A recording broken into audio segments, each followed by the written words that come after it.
Genocide అంటే ఏంటి?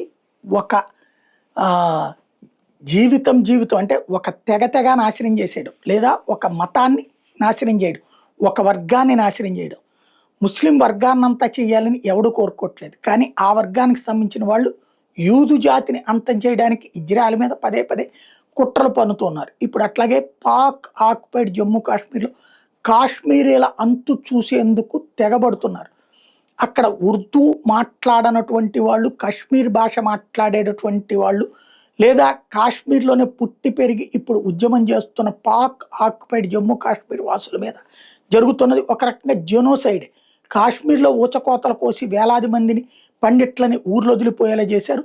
మిగతా వాళ్ళని మతం మార్చుకున్నారు పాక్ ఆక్యుపైడ్ జమ్మూ కాశ్మీర్‌లో. అది ఒక ఇదైతే, ఇప్పుడు అదే వాళ్ళు హక్కులు కోరుతుంటే పాకిస్తాన్ జరిపిన కాల్పుల్లో 62 మంది ప్రాణాలు కోల్పోయారు. ఇందులో 19 మంది మహిళలు, 6 పిల్లలు. అంటే వంశాలనే చంపేసేటటువంటి ప్రయత్నం చేస్తుంది పాకిస్తాన్.